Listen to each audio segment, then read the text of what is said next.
Sampai sampai doakan saya dulu kan.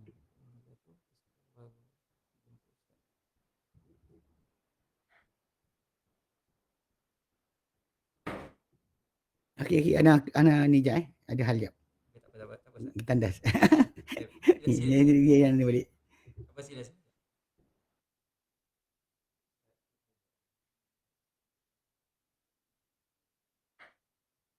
Okey, ana ni jap ada hal jap.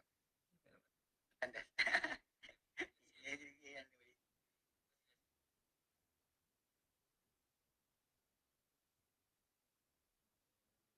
balik.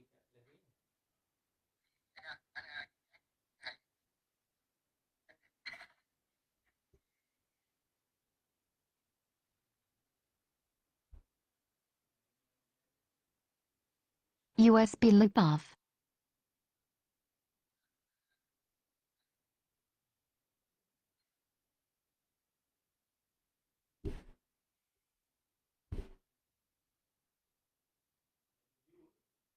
USB loop off.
Assalamualaikum warahmatullahi wabarakatuh. Dengar suara saya ya?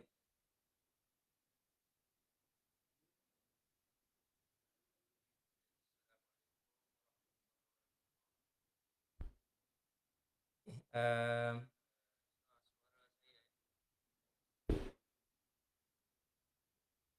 Sebelum kita mula, minta kepada semua yang sedang online sekarang ni, boleh uh, boleh minta tolong share dan komen di ruangan komen. Dengar tak suara saya ni? Minta maaf, ada sedikit permasalahan teknikal, terpaksa menanti sekejap.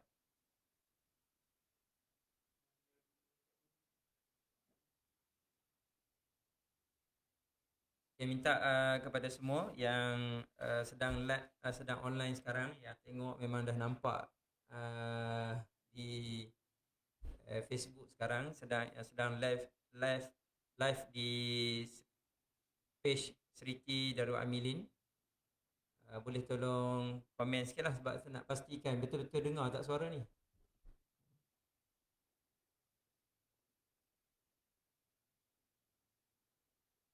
Jelas suara?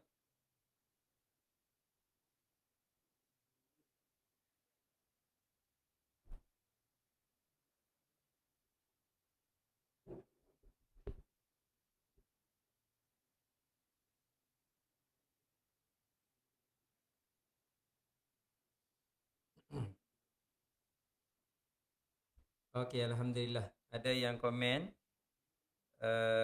Bila komen kita tahu sekarang dah live betul-betul, dan nampak saya sedang live sekarang ni.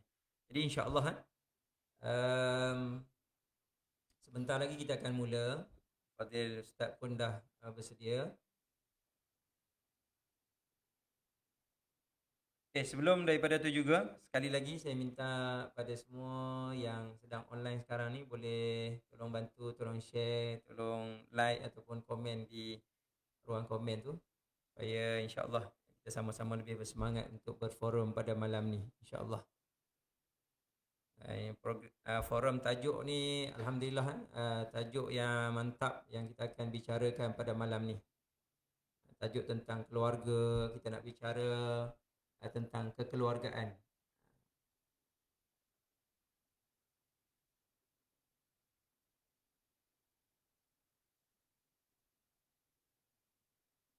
Okey. Baik, insya-Allah lah. Kita dah nak mula, boleh mula insya-Allah sekarang ni. Jadi bagi memberkati forum kita pada malam ni, marilah sama-sama kita membuka forum live kita pada malam ni dengan umul kita Al-Fatihah.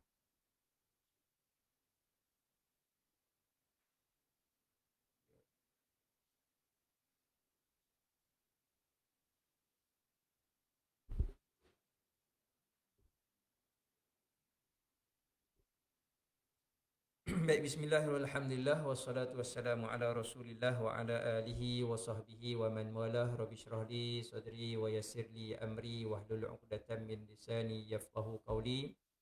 Rabbi yassir wa la tu'assir, Rabbi tamimil khair ya karim, wa la haula wa la quwwata illa billahil aliyyil azim. Amma ba'd. Baik, sahabat-sahabat, hadirin, para penonton yang dikasihi lagi dirahmati oleh Allah Subhanahu wa taala sekalian.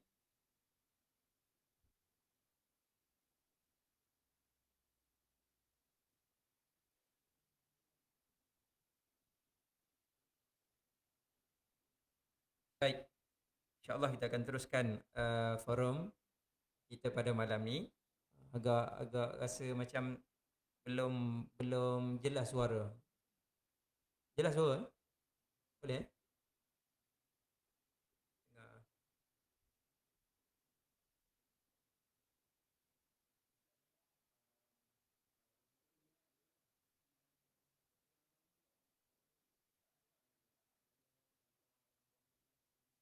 Okey, sebelum tu kita jemput Ustaz untuk masuk sama-sama dalam live kita pada malam ni. Jemput dan dipersilakan.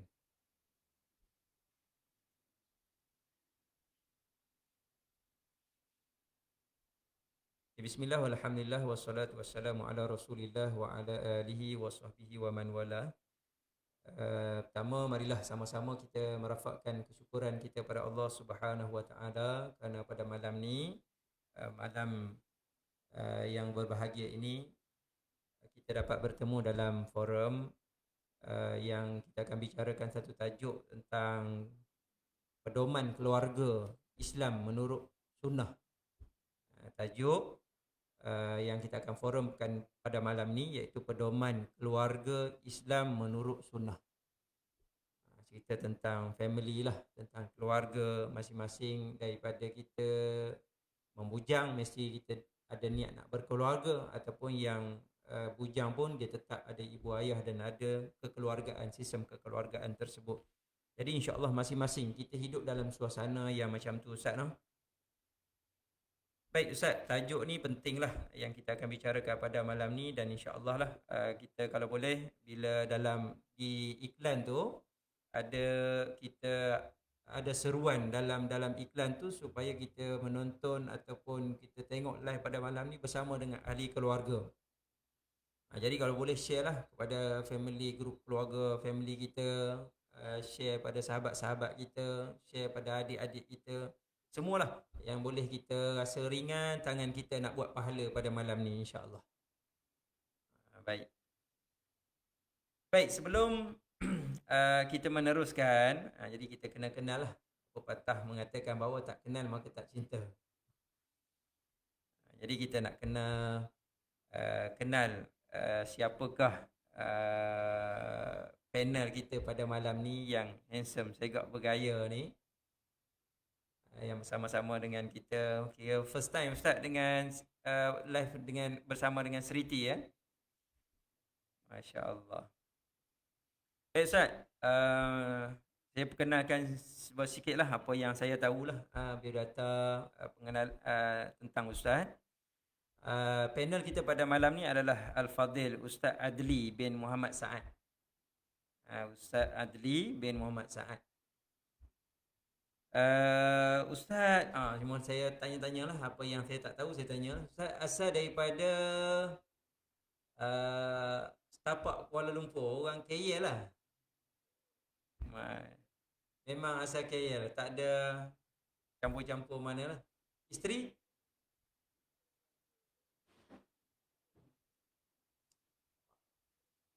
Ujung Pematang, Kuala Selangor.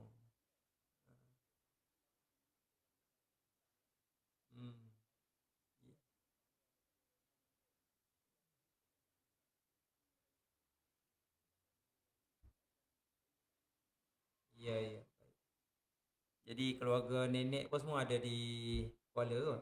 Oh. Orang Jawa, Ustaz? Bugis, Masya Allah. Masya Allah.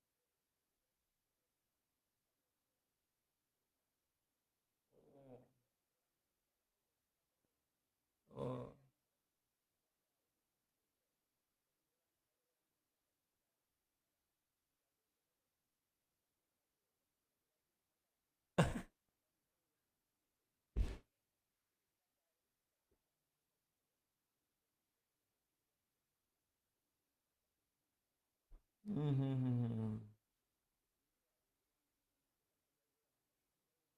Oh. Jadi adalah keturunan Bugis dan sebagainya lah. Jadi kalau saya Ustaz, keturunan Arab Ustaz. Daripada Nabi Adam Ustaz. Cuma tak tahulah kalau dari sudut keturunan tu, kalau macam Ustaz tahu Bugis, ada orang Jawa. Saya Kedah ni tak tahulah dia punya Siam kot.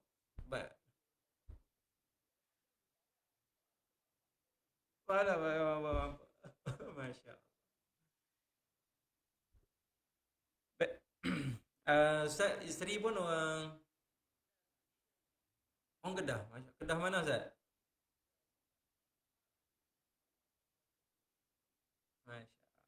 boleh cakap alok start lah.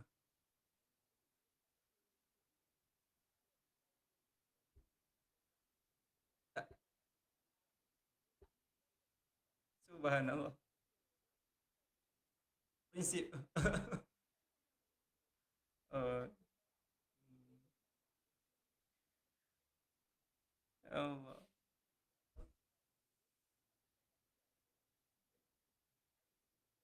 Tak jadi ayak tu. Allah. Tu boleh juga tu dengar sikit-sikit tu. Saya je kat. Makhraj tak kena.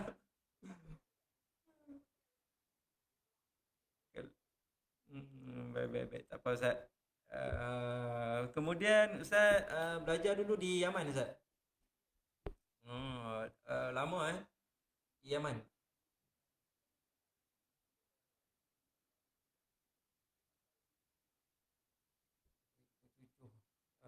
Hampir 10 tahun. Oh. USB Sekali loop on. 2005. Sekali saya balik. InsyaAllah. Time lain saya tak balik. Jadi insyaAllah lah banyak ilmu yang Ustaz Harap-harap demikianlah. Yang kita dah kongsi insya-Allah, harap-harap. Kita ambil manfaat apa benda yang boleh manfaatkanlah. Insya-Allah. Ustaz, jawatan sekarang ni sebagai pengarah Ihwal Islam di Al-Khadim. Di mana? Pertubuhan Al-Khadim. Mana saya sekarang ni bekerja dengan apa? Pertubuhan Al-Khadim yang diketuai oleh presiden dia Ustaz Husin Yi. Hafizahullah. Syekh Husin Yi yang bahagian dakwah non muslim dan banyak buat kebajikan. So jadi saya baru masuk kerja dengan mereka bulan 10 baru ni. Baru ni bulan kedua, dia masuk bulan ketiga lah. Baru saya kerja dengan mereka. Jadi pengarah bahagian Ihwal Islam. Baru lagi. Masya-Allah. Tahniah Ustaz. Mudah-mudahan. Ya insya-Allah harap boleh bekerja untuk Islam yang banyak lagi lah. Insya-Allah. Khair insya-Allah. Sikit sebanyaklah pengenalan tentang Ustaz serba ringkas lah. Kalau ikutkan banyaklah lagi cerita kita nak kenal pada malam ni. Khair insya-Allah. Sekurang-kurang kita tahu bagaimana wajah Ustaz dan juga bagaimana pengenalan diri tentang Ustaz insya-Allah. Ustaz, saya nak mula berbicara tentang tajuk kita pada malam ni. Jadi sebelum kita ada beberapa persoalan mungkin di Facebook Live juga yang online sekarang ni. Kalau ada sebarang persoalan boleh ajukan. Tanya tentang ada masalah keluarga ke, ada masalah tertentu yang nak bertanya pada Ustaz, boleh terus letak ataupun tulis dalam ruang komen tu insya-Allah. Jadi lepas habis nanti ataupun sesi forum kita boleh Ustaz respon sikitlah. Insya-Allah saya cuba. Jadi Ustaz, sebelum pada tu kita saya nak minta Ustaz mukadimah lah untuk cerita serba sikit tentang perkara asas dalam prinsip keluarga sunnah yang dibawa oleh baginda Rasulullah sallallahu alaihi wasallam. Ustaz boleh mukadimah dan juga cerita tentang prinsip asas kita nak bina keluarga ni kan kena tahu, kena jelas. Kerana sebab ramai-ramai sebab apa orang kahwin lah. Sebab apa tadi orang tanya pula Ustaz. Jadi terpaksa kahwin. Jadi tak tahu apa benda puncanya perkahwinan tersebut. Jadi kalau dah ataupun dah kahwin Ustaz, takkan nak buat macam mana lagi Ustaz? Takkan nak kahwin lagi Ustaz? Dah baru nak tahu malam ni. Tak apalah, kita memperbaharui niat kita ataupun kita ambil ibrah ilmu pada malam ni untuk kita memperbaiki rumah tangga kita insya-Allah. Jadi asas prinsip keluarga sunnah yang telah dibawa oleh contoh yang mulia baginda Rasulullah sallallahu alaihi wasallam. Jadi Ustaz silakan. Baik. Assalamualaikum warahmatullahi wabarakatuh. Bismillah wassalatu wassalamu ala Rasulillah wa ala alihi wa sahbihi wa man wala amma ba'd. Saya terlebih dahulu mengucapkan terima kasihlah kepada TV Pendidikan Seriti Darul Amilin yang menjemput saya untuk bincang tajuk ni. Dan sebelum saya jawab soalan tu, suka untuk saya clarify awal-awal Saya ni taklah tua sangat untuk membincangkan tajuk berkenaan. Maksudnya kalau kita kata lebih lama pengalaman hidup manusia tersebut dan mengalami macam ragam bentuk kehidupan, maka jawapan tu lebih matang sebenarnya berbanding orang muda. Itu clarify, kita kena mengaku awal-awal. Sebab kita tak boleh kata ustaz-ustaz ni semua panggil mahir dalam semua bidang. Tempat benda macam ni adalah tajuk keluargaan ni daripada pengalaman kadang-kadang.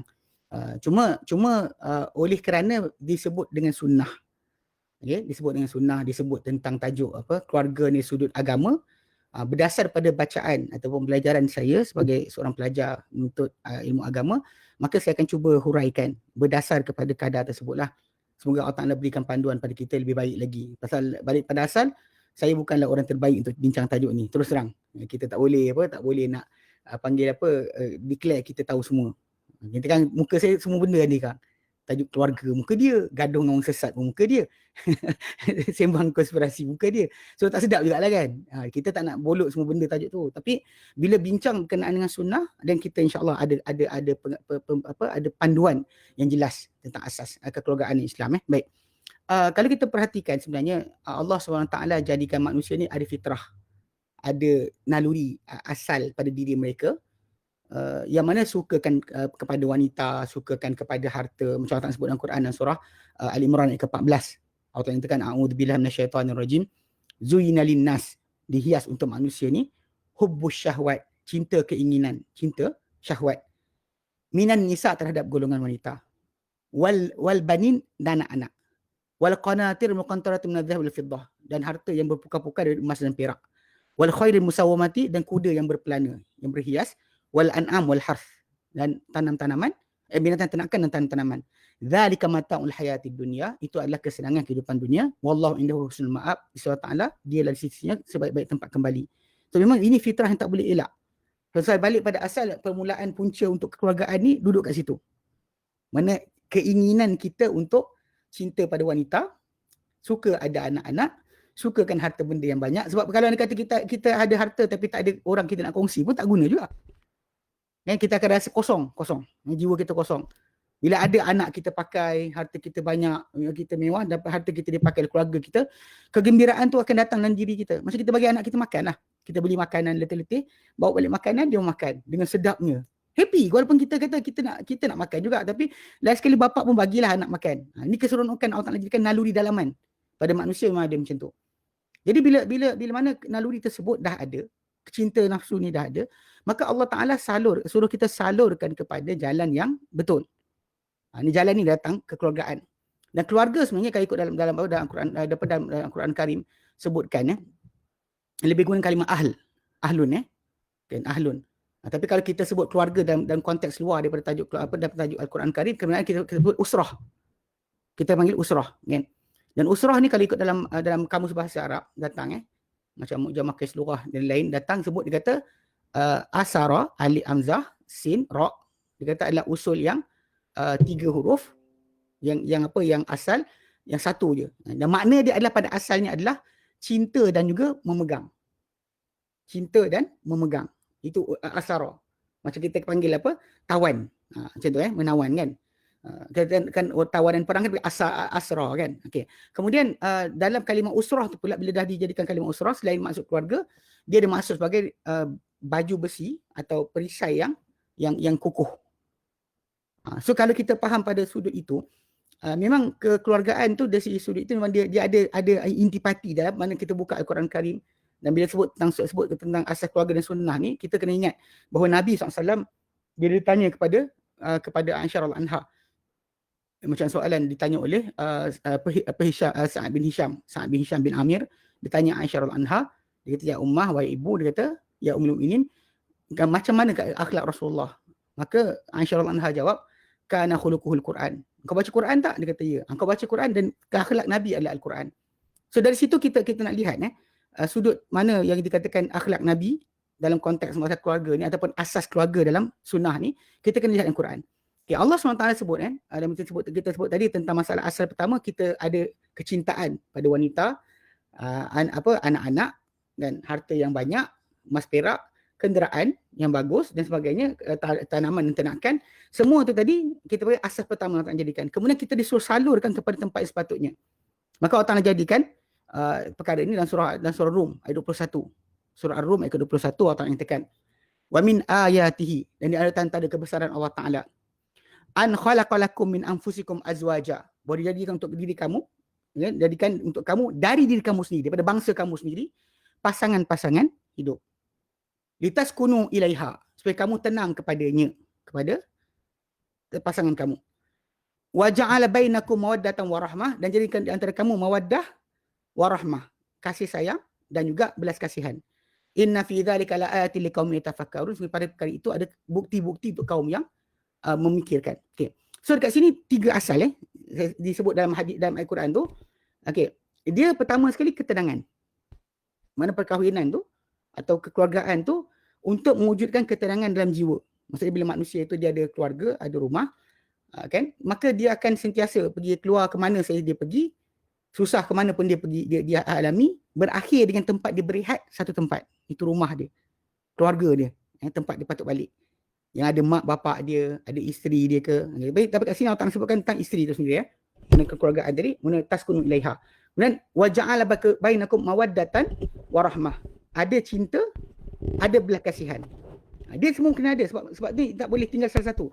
Kena ada ketenangan. Bila orang tu boleh dalam kekeluargaan tadi dapat secure untuk keluarga dia tempat tinggal yang elok. Itu dah ketenangan lah. Tenang, ada makanan cukup, tenang. Kemudian dia kena ada kasih sayang. Kemudian ada belas kasihan. Dia 3 benda ni adalah asal. Bila seorang tu membina keluarga dan Islam, itu asas pertama. Sebab ada saya dengar orang mengadu kat saya kan. Dia kata dia suami dia baik. Dia kata suami dia baik. Semua benda cukup. Semua benda suami dia cukupkan. Tapi dia tak ada sayang. Dia tak ada sayang. Dia ada kasihan je. So ikutkan pada 3 tu kan. Dia ada kena 3 ni yang kita kata yang akan kita jadi komplit. Tapi dia cuma ada 2 je. Dia ada belas kasihan, dia ada ketenangan dengan suami tersebut, tapi dia tak ada kasih sayang. Dan cinta dia masih pada kekasih lama. Ni masalah. Start hilang salah satu dan 3 tadi, dia mula tergoyang.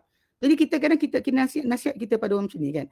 Kita bina lah salah satu tadi. Pasal yang satu ni, kan, yang datang satu lagi ni, boleh dipupuk. Kasih sayang boleh dipupuk.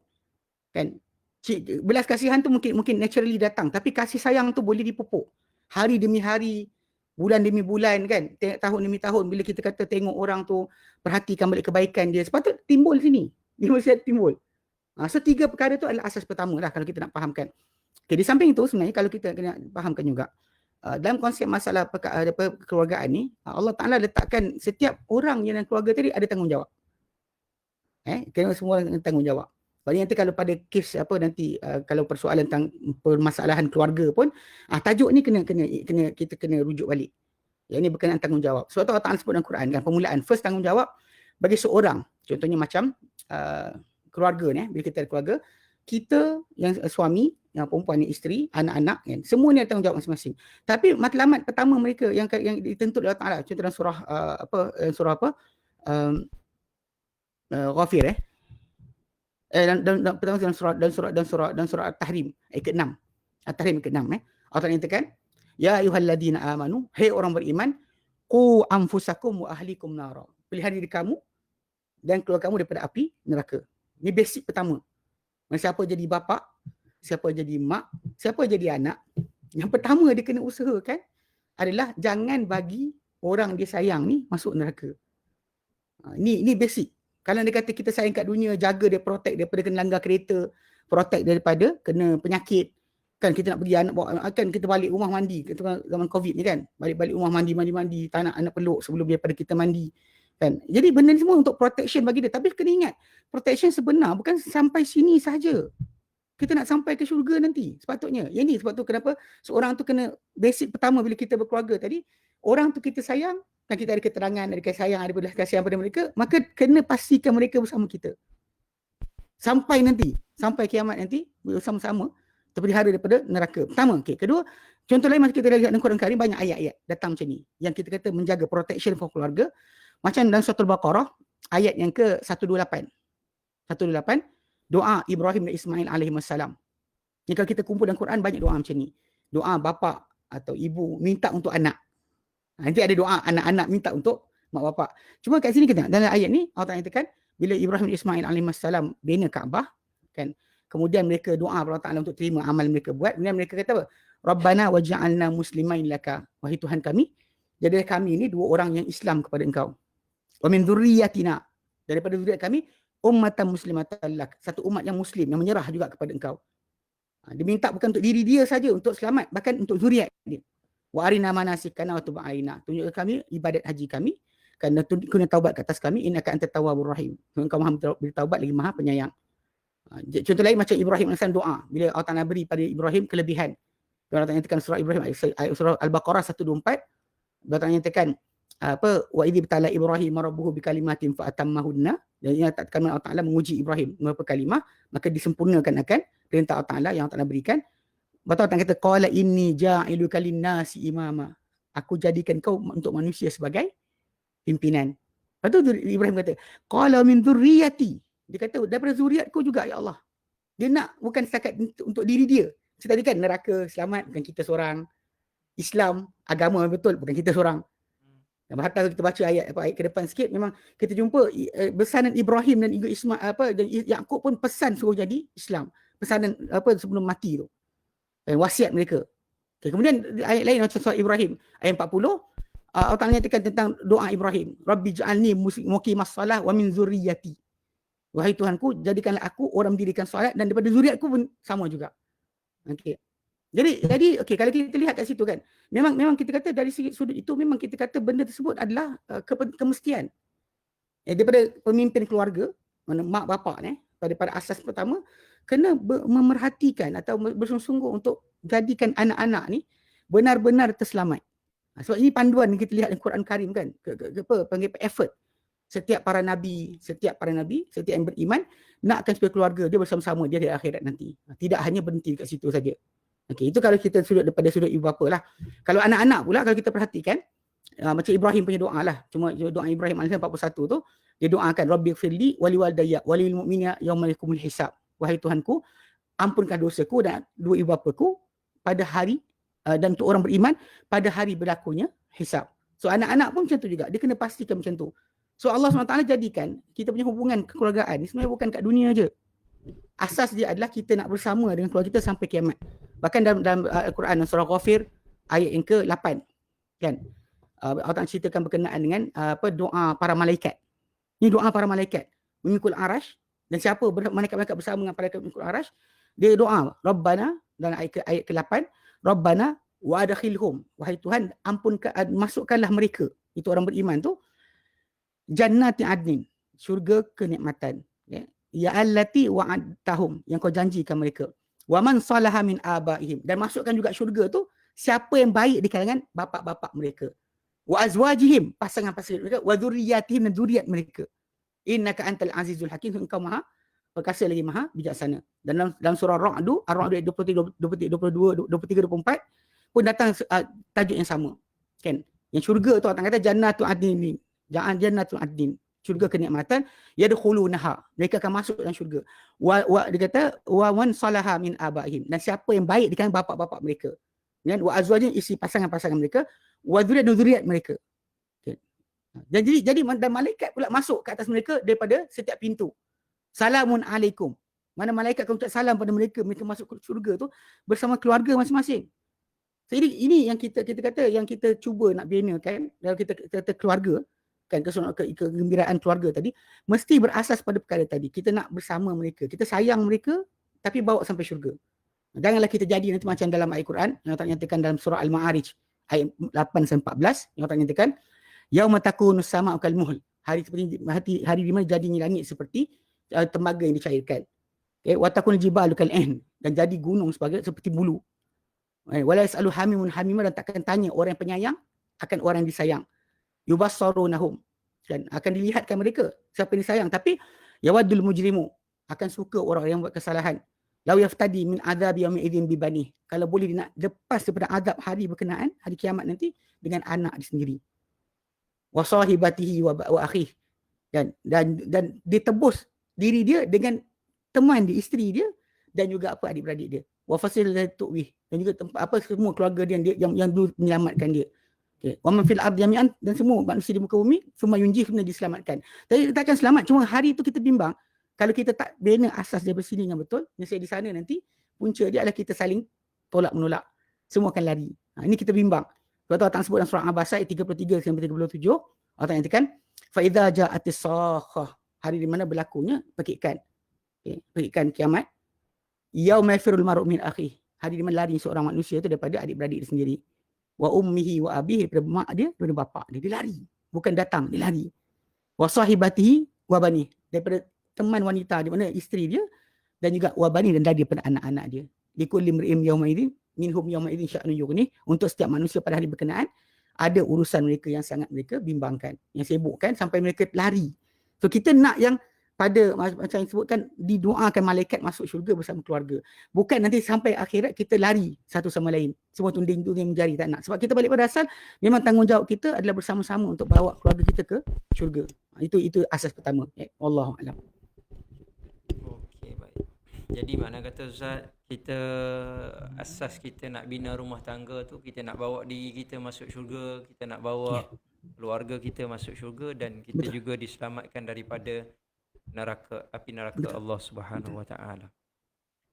Jadi Betul. Ustaz, subhanallah, sebenarnya mengingatkan diri saya jugalah, benda-benda, perkara-perkara sedemikian tentang keluarga ni, kita rasa semua tidak dapat lari daripada tanggungjawab ini. Jadi Ustaz, kalau tengok keadaan kita nak bagi kasih sayang yang Ustaz cerita tadi tu, memang kita bukan rasa kasih sayang ni kita bagi semua benda lah. Okay. Maksudnya kalau kata kasih sayang Ustaz sampai sekarang dah PKP habis pun boleh pergi masjid, dia tetap juga istiqamah sayang kepada keluarga, tak pergi masjid. Okay. Bukan macam tu. Ataupun Bukan. kata kasih sayang ni, dia kata anak tak nak tutup aurat dan sebagainya pun dia macam tu, bukan begitu Ustaz. Okay.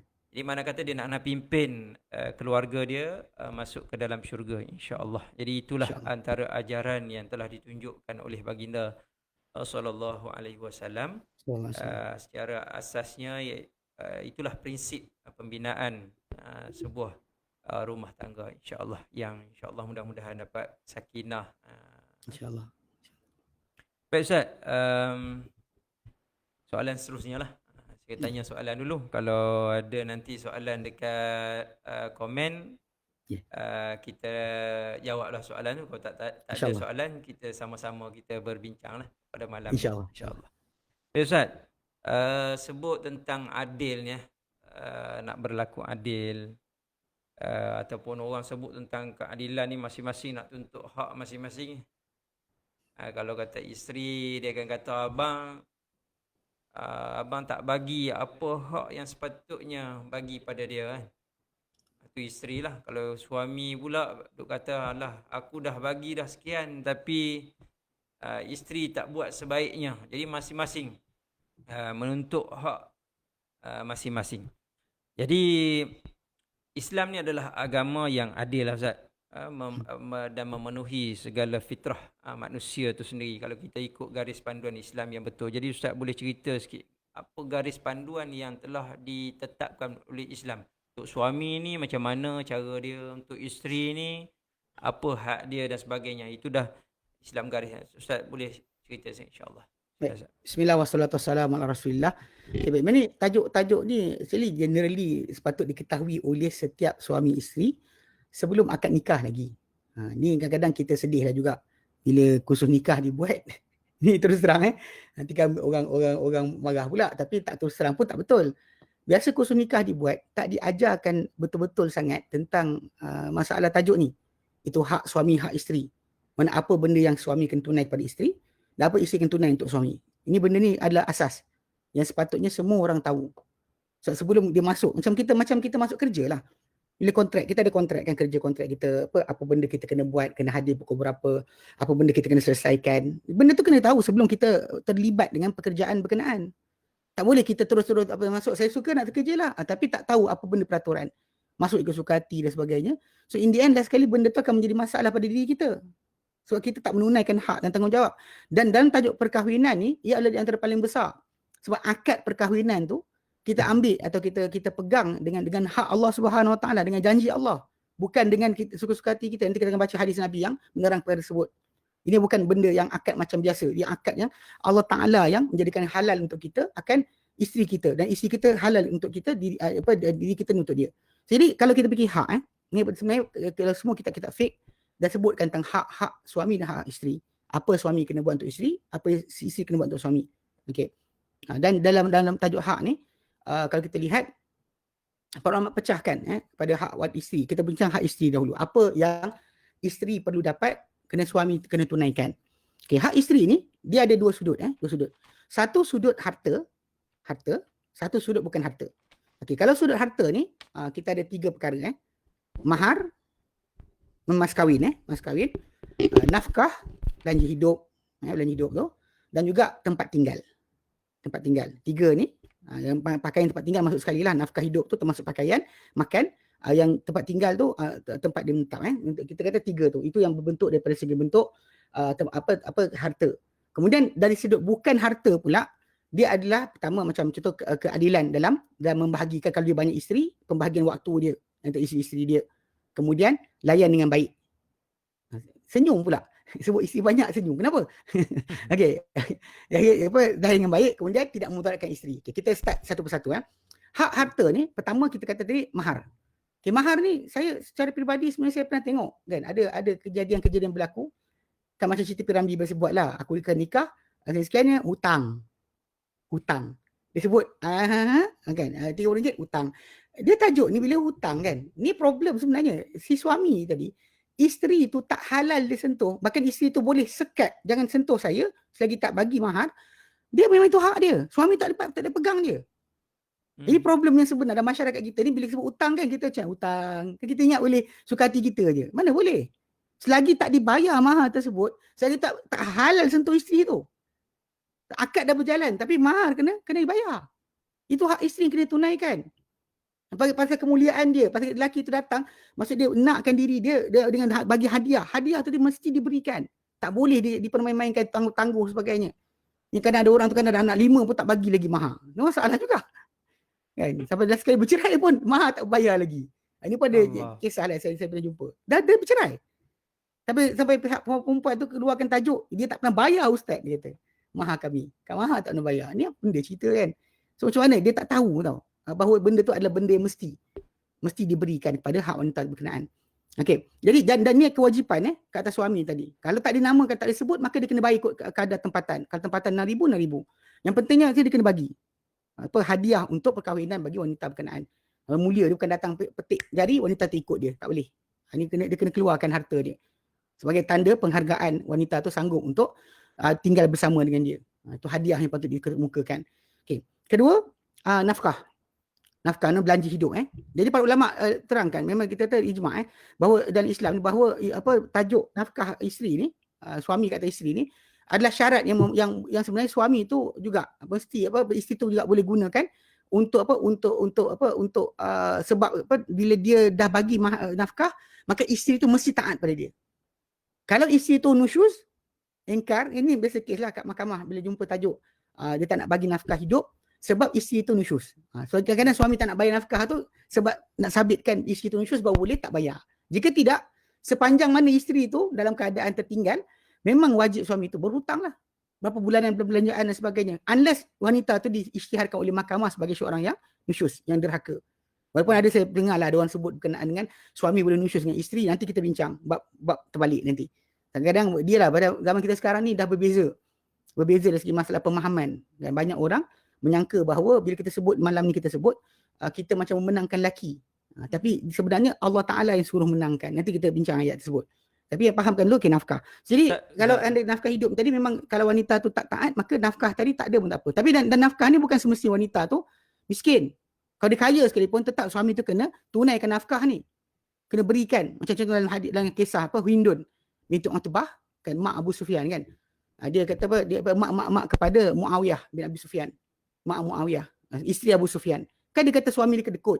So Nabi kata pada Hindun, khudhi ma yakfiki wa waladaki bil ma'ruf. Mana ambil harta suami engkau, apa cukup untuk engkau dan juga cukup untuk anak engkau.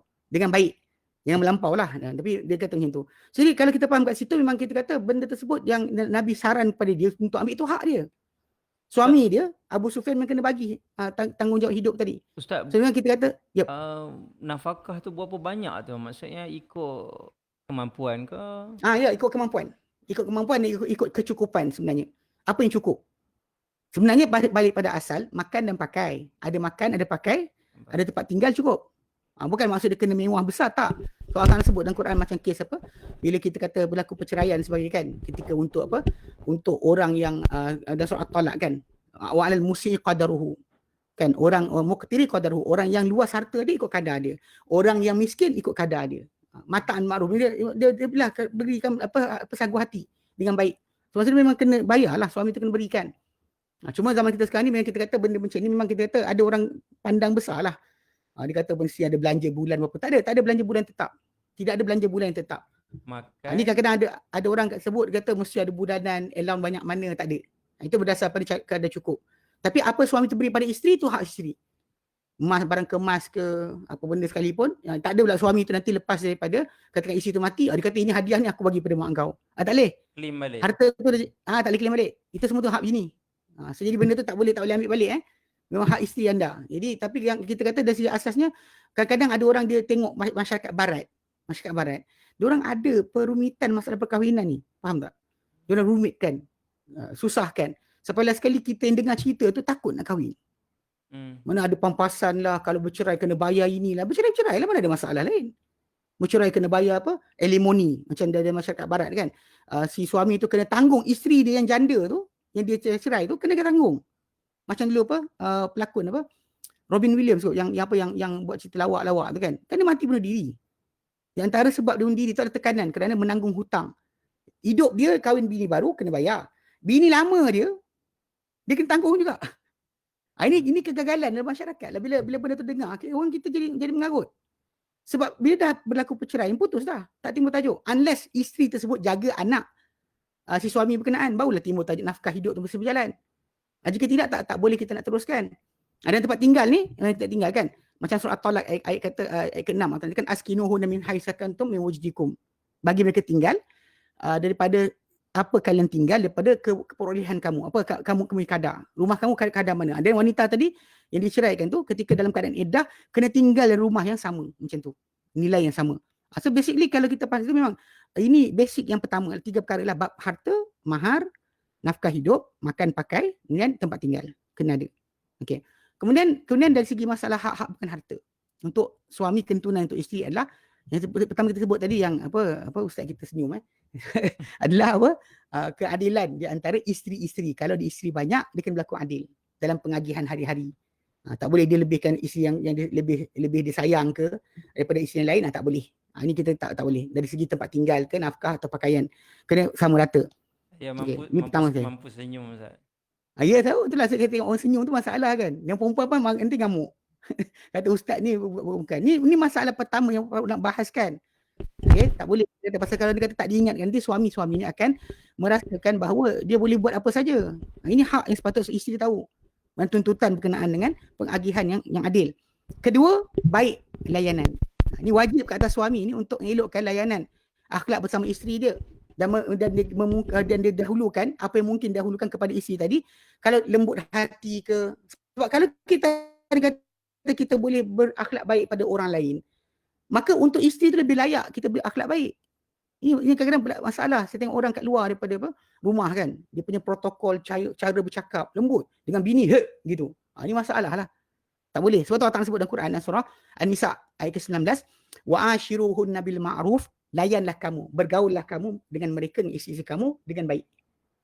Allah Ta'ala nyatakan dalam surah Al-Baqarah, Allah Ta'ala tentu kepada wanita untuk tajuk iddah dan sebagainya, walahunna mithlu alladhi alaihinna bil ma'ruf, untuk mereka, untuk wanita hak macam mana wajib ke atas mereka benda yang kena hak untuk tunaikan dengan baik.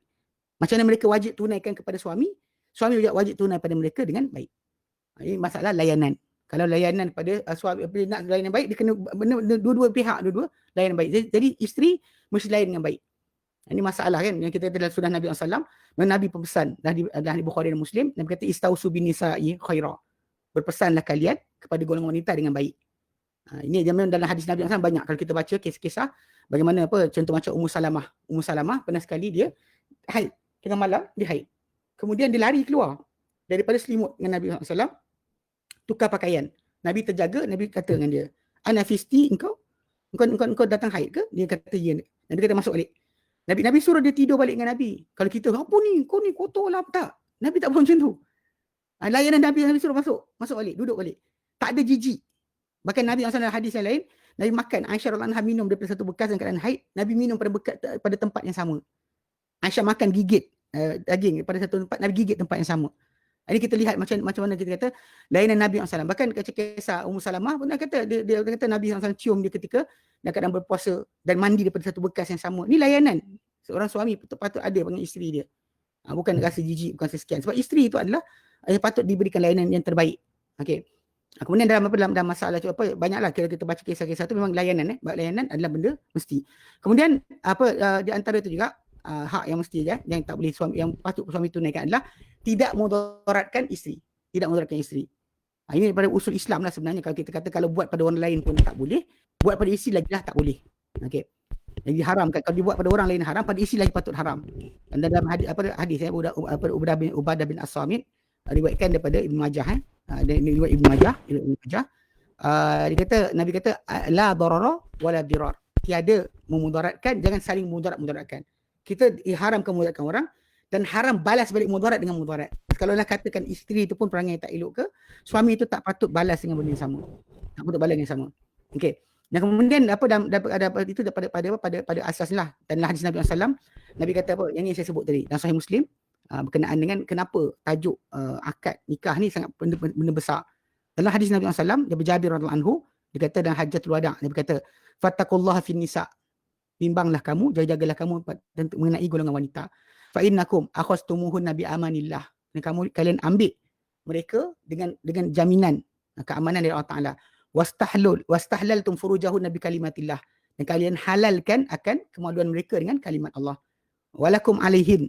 Dan untuk kamu ke atas mereka, alla yuti'na furushakum. Jangan mereka dudukkan dekat hamparan kamu ahadan takrahunahu, sesiapa yang mereka tak suka. Fa in fa'alna dzalika, kalau mereka buat perkara itu, fadribuhunna darban ghairu mubarrahin. Pukullah mereka pukulan yang tidak berbekas. Dia bukan tak bekas macam ni, macam kita macam tu saja kan. Memang benda ni pun kadang-kadang ada perempuan rasa macam pukul saya ke? Kadang macam ni pun dah nangis. Bukan perlu ambil rotan. Kan benda tu kadang-kadang macam mak anak kita ke, kita ni tolak, kita sentuh sikit muka dia pun dia terus menangis. Macam tu lah keadaan dia. Bukan maksud dia kita kata dalam Islam ni menghalalkan, dan tak ada seorang pun di kalangan para sahabat dahulu mati isteri kadang-kadang kena pukul dengan suami, tak ada. Ini nak faham kan. Walahunna alaikum rizquhunna wa kiswatuhunna bil ma'ruf. Dan untuk kamu, untuk mereka ke atas kamu ada rezeki dan juga pakaian yang dengan baik. Okay, itu yang suami kena tunai pada isteri. Isteri pula tunai pada suami. Ni tajuk yang kena jaga sikit. Sebab sebenarnya hak suami ke atas isteri lebih besar daripada hak isteri ke atas suami. Ni orang dengar marah tau. Orang kata macam hal ustaz ni. Okay, dengar. Dalam Al-Quran kan Suratul Baqarah, bila Allah Ta'ala sebut berkenaan dengan wanita punya hak.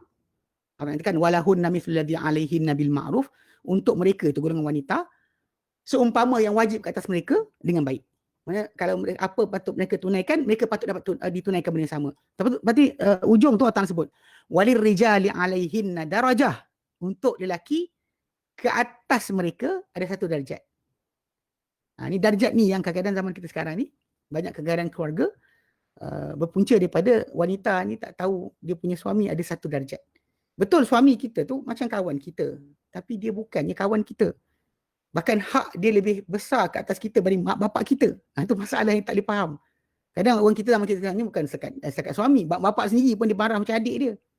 Kita dengar kadang orang mengadu kan, mak dia macam ni, mak dia macam tu kan. Sampai kita kata tak boleh. Dia kata, tapi mak saya sakiti hati saya. Saya pandang muka kan, kerana macam saya nak marah pun takut dia kata saya garang. Tapi kalau tak marah tak reti. Saya kata dengan dia, Kak, akak bawa 10 benda sekalipun untuk hujah kata mak akak salah, akak tetap kalah. Saya kata. Sebab tak boleh kita nak letakkan hak mak tu macam adik. Terutama bila mak bapak kita dah tua dan sebagainya. Contoh mak bapak dah tua. Dia start mula cakap pun tak jelas. Telinga pun masih makin tak dengar. Dan kadang perangai macam budak. Banyak orang kadang tak puas hati, dia kata mak saya macam ni, mak dia macam tu. Oh, saya kena jaga hati mereka tak jaga hati saya. Ni masalah dia. Yang ni kita kata kegagalan. Sebab orang tu lupa sebenarnya hak mak bapak, walaupun dia salah sekalipun, tidak kita herdik dia macam herdik anak atau adik. Macam tu juga suami. Ini perempuan ni zaman kita sekarang ni, dia belajar best sangat, kan, pandai sangat, bijak, ambil barat. Dia kan orang barat gagal perkahwinan mereka dekat negara mereka tak berjaya. Sebab tu kita jangan ambil kaedah dan cara mereka hidup. Kegagalan mereka dalam kekeluargaan sangat dahsyat. Kita ni umat Islam masih lagi elok. Sebab tu kena fahamkan apa yang Allah letakkan. Bila Allah kata untuk wanita kat atas lelaki ada satu darjat. Darjat yang satu tadi tu yang menyebabkan wanita tu kena hormat suami dia lebih sikit. Betul suami dia sekian-sekian salah, tapi cara tegur bukan tegur macam adik. Dia angkat tangan you, dia you je kat suami. Habis lah. Ini gagal. Tak boleh. Betul. Mungkin suami awak tu tak pandai, tak ada masuk universiti, tak ada PhD, tak ada sekian. Tapi macam apa kita lah. Tadi kita jumpa bapak kita kan, dia tak pandai. Abah SPRP pun tak lepas. Saya ni PhD. Saya doktorate, saya belajar London. Padahal dia wujud. Kalau tak ada lah bapak, dia tak wujud pun. Tu masalah ada. Yang ni kena jaga sikit. Sebab tu bila kita sebut hak suami kat atas isteri ni, ni benda kena jaga sikit. Sebab pada suami tadi bab tunaikan hak isteri, tak selesai lagi syurga. Tapi bila isteri tunai hak suami, ini syurga. Mana ada cop jaminan. Gitu, seal. Yang mana isteri itu tunaikan hak-hak ni tadi, maka untuk dia syurga. Sebab dalam dia sebut dalam hadis yang sahih, riwayat Ahmad. Nabi kata bila seorang wanita solat hari dia, kan, taat Allah, taat suami, jaga kehormatan, solat hari kena solat, puasa pada hari dia, bulan dia kena puasa, dikatakan kepada dia masuklah syurga mana dia nak. Masuk pintu syurga mana dia nak. Ni basic. Yang kita kata kalau kita tak faham hak ni tu masalah. Pasal memang betul suami tu patut macam layan kita macam kawan sebenarnya. Tapi tak boleh macam tu. Mana isteri tu kena faham kedudukan suami. Sebab tu Nabi pernah kata kan, bukan pada seorang wanita kan, bila dia jumpa Nabi kata ada zaujin anti. Engkau ada suami tak? Dia kata ada Rasulullah. Betul Rasulullah kata kaifa anti bihi. Macam engkau dengan dia. Lepas tu wanita tu kata aku takkan ingkar dia kecuali apa yang aku tak mampu saja. Nabi kata unzuri kaifa anti bihi. Lihatlah macam engkau keadaan engkau dengan dia. Fa innahu jannatuki wa naruki. Kerana dia tu adalah syurga dan neraka engkau. Itu basic. Kena pegang macam tu. Sebab tu kita kata kalau wanita yang berkahwin, dia lebih mudah untuk dapat syurga, tapi hak kan tunai. Hak tak banyak. Okay. Pertama, hak isteri yang suami isteri tunai untuk suami adalah pertama wajib untuk taat. Kan? Pasal kita dalam konsep ni kita kata masalah ni sering berlaku lah. Ada orang kata, pasal dia kata ustaz, yelah isteri je taat suami. Kenapa suami tak taat isteri? Saya kata kan, cuba akak, saya kata akak, bawa kereta, satu biji kereta, suami akak pegang steering, akak pegang steering. Brake akak ada, dia pun ada brake. Minyak akak ada, dia pun ada minyak. Kita kereta driving school tu, guru pemandu tu dia ada pijak brake dia kat kaki dia. Bayangkan dia ada minyak juga. Sebelah tu minyak. Brake. Kemudian steering. Saya kata akak nak keluar daripada parking boleh keluar tak? Suami akak tarik, akak pegang brake. Suami mana boleh macam tu? Sebab tu kena satu je. Nahoda kena satu. Dalam masa yang sama, menasihati. Memang mungkin. Tak pelik. Kalau berlaku bahawa akak lagi bijak ni suami akak, saya kata. You actually, you're more clever than him. Tapi cuba bijak sikit. Jangan sampai kita kata benda berkenaan menampakkan macam kita ni macam menghina dia. Nabi sendiri terima saranan isteri dia. Ummu Salamah. Bila Nabi SAW ketika nak tunaikan umrah kan pada tahun ke-6 Hijrah, tertahan di kawasan Hudaybiyah. Hudaybiyah kan, tak boleh keluar, tak boleh nak pergi masuk Mekah, nak balik. Ketika tu Nabi suruh para sahabat tahallul. Dia suruh tahallul, diorang tak nak buat.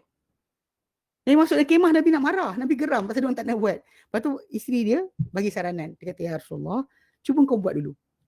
Kau keluar dulu, kau buat. Kau suruh orang cukur kepala kau, kata apa jadi. Jadi Nabi keluar, panggil tukang cukur. Elok panggil dia, semua para sahabat saling cukur-mencukur, macam nak bunuh.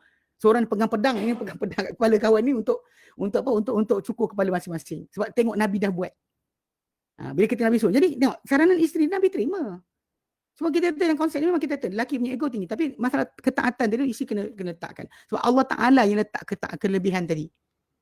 Kan? Macam Allah sebut dalam surah An-Nisa ayat ke-34, Ar-rijal qawwamun 'alal nisa. Lelaki adalah pentadbir atau pengurus bagi golongan wanita.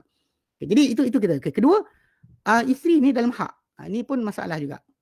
Di mana isteri ni kena membolehkan suami dia berseronok dengan dia. Maksud dia melepaskan keinginan dia kepada isteri tersebut.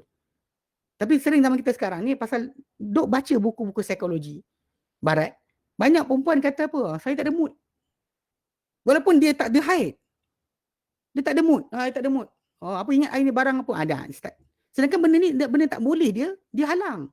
Unless suami tak bayar mahar, unless suami dia tak tunaikan hak, contoh macam apa nafkah sebagainya kan. Okey, boleh dan dia boleh start di situ.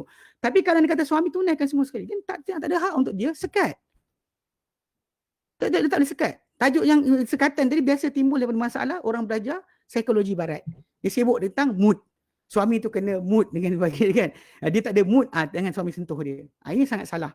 Sebab tu yang kata Nabi SAW dalam hadis yang sahih dalam Bukhari Muslim, dia kata idza da'a rajulu imra'atah, bila memanggil seorang lelaki akan isterinya ila firashihi, kepada katil pembaringan dia, fa'abat, lalu dia enggan, wanita isteri tu enggan, tak ada sebab kan, tidak kerana puasa fardu, tidak kerana puasa qada, tidak kerana kerana dia ada haid, tak ada. Dia lalu kata apa, fabata ghadbanu 'alaiha, lalu lelaki tu tidur, suami dia tidur dalam keadaan marah pada dia, la'anat malaikat tu hatta tasbiha, lalu akan melaknat wanita tersebut malaikat sampai subuh. Itu tajuk yang kita kata wanita tu kena jaga sikit. Zaman sekarang ni banyak wanita dia tak berikan diri dia pada suami dia, sedangkan memang halal. Kenapa nak pergi sekat-sekat dan sebagainya? Jadi benda macam ni kita kata masalah menyebabkan bila suami terminat benda-benda maksiat. Dia memang perempuan kata pula, suami jagalah mata dia sendiri. Dan kalau suami tu kahwin lain untuk halal, kan marah pula. Ini konsep kena jaga sikit. Kalau dia kata dia nak cari yang halal, dia boleh. Bahkan dalam Islam halal untuk dibuat benda berkenaan. Cuma bila kata wanita tu kena sekat suami tadi daripada jalan-jalan maksiat. Sekat. Dengan cara tersebut. Okay. Yang ketiga, tidak mengizinkan siapa yang tak disukai oleh suami untuk masuk ke rumah dia. Kalau suami tak suka orang tentu, dia tak boleh biarkan. Ini benda ni yang disebut dalam Hajjatul Wada' tu punya khutbah yang disebut macam tu. Tak boleh. Okey. Kemudian tidak keluar dari rumah melainkan izin suami. Kalau suami diizin keluar tak apa. Kalau suami tak izin keluar, maka tak boleh. Hatta Imam Syafi'i rahimahullah pernah sebut dalam perkara ni, dia kata tidak boleh untuk seorang wanita untuk menziarahi bapa dia yang sakit kecuali izin suami dia. Ini yang kisah yang ada kisah palsu tu, kisah palsu lah, hadis tak sahih. Tapi para ulama bina di atas tajuk hak suami tadi, kata isteri yang isteri kena tunaikan adalah tidak keluar dari rumah kecuali izin suami dia. Kalau suami jaganya keluar, yang keluar. Ini kita kata, yang ini kita kata apa, keamanan, dari keselamatan ataupun kita panggil apa, hak suami isteri tu kena tunaikan. Ini kata kalau dia kata apa, dan lelaki tu boleh halam perkara berkenaan. Memang kita akan kata menantu yang tak bagus, tapi yang sama itu hak suami berkenaan. Okay. Kemudian yang hak, yang seterusnya, yang kelima adalah hak suami tadi untuk mengadap, mendidik. Maksudnya kalau dia kata isteri tak dengar cakap, dia boleh gunakan macam Allah Ta'ala letakkan dalam Quran dan surah An-Nisa ayat yang ke-34, Allah katakan wallati takhafuna nusyuzahun, yang wanita yang kamu bimbang akan kederhakaan mereka, fa'idhuhun, bimbing mereka, bagi nasihat. Wahjuruhun, kalau tak jalan maka pulaukan, tidur tempat lain. Kadang-kadang untuk wanita benda yang waras itu dah cukup. Bila suami tu dah pulaukan, tak nak tengok ke, tak nak senyum ke, tidur tempat lain ke kan. Pada separuh wanita dah cukup dah. Ada wanita yang tak sampai lagi pada dia pesanan walaupun dah sampai peringkat tu, maka Allah kata jauhi mereka dalam tempat tidur, wadribuhun. Ini yang benda ni kontroversial pada orang kafir pun kata tengok Islam suruh pukul. Tapi sebenarnya pukul tadi bukan pukul macam pukul ambil kayu pukul hentam, tak ada. Yang kita kata macam kalau pek macam tu pun, macam ni kan, gitu saja pun dah cukup. Tak payah pakai lempang muka pun, tak ada. Cuma kita kata dalam sudut itu, maksudnya itulah paling tinggi lah. Macam dalam Islam bila suruh kata apa, mak bapak suruh kan anak, ajak anak solat ketika umur 7 tahun. Pukul kalau tak solat ketika umur 10 tahun. Tak ada seorang pun para sahabat mati anak kena dera sebab tak solat, tak ada. Tapi nak tunjukkan seriusnya tajuk tu. Sampai peringkat di mana boleh gunakan jari ke nak macam kita ketuk dengan jari macam gitu kan. Macam tu. Gitu kan kita kata pukul yang tu. Itu pun dah cukup. Tak ada timbul tajuk masalah lempang dan sebagainya, tak ada. Bukan untuk menyakitkan, untuk kata tak redha saja. Okey. Itu kelima. Yang keenam, hak dia kata khidmat suami tadi. Okey, khidmat isteri untuk suami. Dan ini banyaklah, cuma dalam tajuk khidmat ni kalau kita faham betul-betul, isteri sebenarnya tak wajib masak, tak wajib basuh baju. Ini banyak orang seronok dengar ni. Tak wajib. Even kalau nak susukan anak suami pun, anak susu suami tu, dia, kalau dia minta bayar, suami kena bayar. Kalau dia kata konsep dia, kalau dia kata bayar, katakanlah bercerai, berpisah sebagainya kan, bukan buat tanggungjawab dia untuk susu budak tu. Yang suami tu kena cari perempuan lain untuk susukan. Jika tidak dia minta bayar, kena bayar. Nak ceritakan bahawa hak dia untuk tidak izinkan diri dia untuk bertugas untuk anak tadi, suami tu kena datangkan dengan pembantu.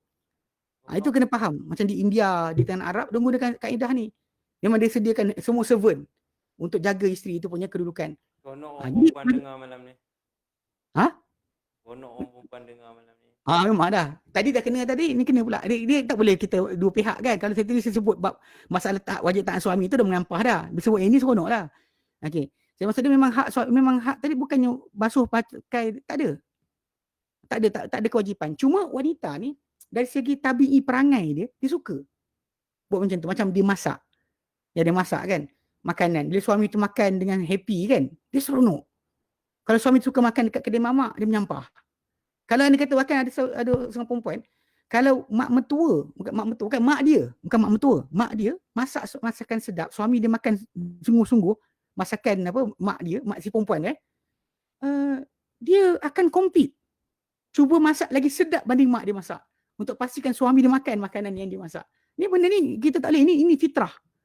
Allah takkan fitrah pada diri wanita. Macam tadi kan, macam kalau kita sebut bila seorang wanita bercerai kan, mana anak tadi just serah pada suami tadi, awak bina hidup baru. Tapi wanita tak ada naluri macam tu. Dia nak juga peluk budak tu, susukan dan sebagainya. Walaupun sebenarnya bukan kewajipan dia. Bukan obligation dia. Ini masalah macam layanan tadi kan. Memang pada wanita, benda tu dia akan compete. Kalau suami dia tengok orang lain, dia akan rasa tercabar. Itu benda macam ni, macam kes makan pakai tadi pun, benda tu yang menyebabkan dia akan buat. Walaupun tak wajib. Tak wajib cuma macam layanan kan, bila isteri tu layan cakap dengan baik dengan suami sebagainya, ini khidmat yang kita kata benda tersebut dengan baik patut dibuat. Kalau nanti bimbanglah macam balik pada asal, kalau tidak awak layan, orang lain layan. Kalau bukan awak layan, orang lain akan layan. Itu basic dia. Okey. Kemudian yang seterusnya adalah menyerahkan diri. Kemudian yang terakhir adalah dia layan suami dengan baik. Macam mana suami layan baik, dia layan dengan baik juga. Balas baik buruk tak ada. Tapi hak tadi kita kata dari segi sudut tadi, dua sudut tadi kan. Macam kata untuk wanita kita pecahkan dua, tapi untuk lelaki tadi kita sebut perkara berkenaan dalam sama yang besar sekali adalah masalah ketaatan lah. Isteri tadi kena respect suami dia lebih daripada suami dia respect dia. Sebab balik pada asal Allah Ta'ala yang berikan hak tersebut. Tak boleh kita orang perempuan ni marah suami macam marah adik. Banyak zaman sekarang ni saya tengok macam tu. Yelah, kadang isteri keluar sama-sama, universiti sama-sama dengan suami, PhD sama-sama ke. Jadi kadang wanita tu rasa dia ada harga diri lagi tinggi, so dia kena dapat layanan lebih baik dari itu. Tapi last sekali dia lupa sebenarnya Allah Ta'ala dah angkat lelaki tadi, suami dia dengan satu darjat. Betul, tak pandai, tak bijak, tapi jangan buat macam budak-budak. Yang banyak kegagalan keluarga, kes sebab ni. Okay, Wallahu'alam. Satu kepuasan yang menarik dan ilmu yang banyak kongsikan kepada kita. Jadi apabila sebut tentang hak tadi, kalau sekiranya masing-masing melaksanakan hak masing-masing, insya-Allah akan terbentuklah keadilan sebenarnya.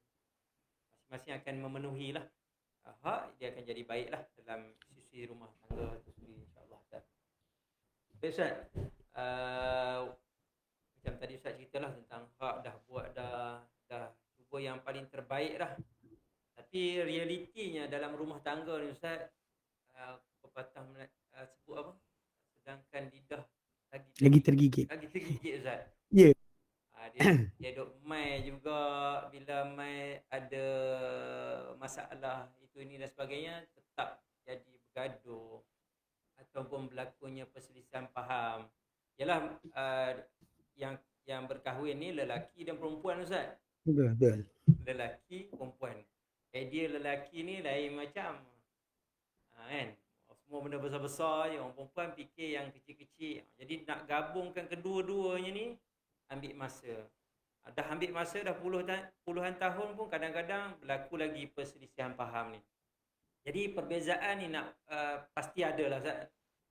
Pasti ada. Tapi bagaimana Ustaz, boleh cerita sikit bagaimana Rasulullah menguruskan perbezaan ini, perselisihan dalam rumah tangga tu, Nabi handle macam mana? Kita boleh ambil ibrah pengajaran ni yang kita boleh amalkan lah untuk kebaikan kita dalam rumah tangga. InsyaAllah. Okay. Baik, bismillah wassalatu wassalamu ala rasulillah. Okay, kalau kita lihat para ulama simpulkan tentang perkara tajuk kekeluargaan ni, di tanah Arab sebenarnya tajuk kekeluargaan ni diorang concern sangat. Diorang buat kursus panggil parenting kan, tentang kekeluargaan, tentang keibubapaan, tentang pendidikan anak. Diorang buat kita panggil forum-forum dan juga diskusi yang sangat banyak. Bahkan buat kursus. So kita kata kadang-kadang benda perkara lah macam apa Ustaz Husni Hafizullah dia kata apa? Kadang-kadang kita ni overconfident dengan kita punya keupayaan. Kita lupa mungkin kita tak reti penyelesaian, kita malas bertanya pada orang, berakhir dengan last kali tak dapat penyelesaian dengan baik kan. Dan dia kita kata benda ni ada dua persoalan. Saya letak pertama sekali. Macam sebut kan, nak tak nak akan beza macam apa Ustaz sebut lelaki perempuan. Ini benda pertama yang punca masalah. Yang bila lelaki tak faham dia lelaki, perempuan tak faham dia perempuan. Sebab basic dia memang betul. Kalau kita kata perempuan suruh lelaki jadi macam dia. Dia marah. Awak tak sekian-sekian, saya boleh. Lelaki pula kata awak sekian, saya boleh. Dia compare keupayaan isteri dia dengan diri dia. Yang lelaki pula, yang isteri pula compare keupayaan suami itu dengan diri dia. Itu benda tu akan gagal lah. Mana ada perkahwinan yang boleh berjaya kalau suami itu suruh bini jadi macam dia dan bini pula suruh suami jadi macam dia. Itu satu benda yang kita tak boleh nak boleh fahamkan tau, tak boleh nak brain.